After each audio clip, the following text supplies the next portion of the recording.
How to fix update problem. Hello guys, if you want to fix WhatsApp update problem, first step, click settings, click apps and notifications, click apps and wait a second for loading. Scroll down for share your app WhatsApp or click this option for share. Go to force stop and click OK and click storage and click clear cache.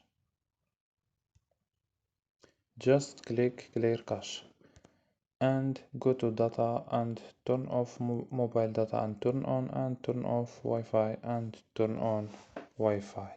So don't forget like and subscribe. Bye.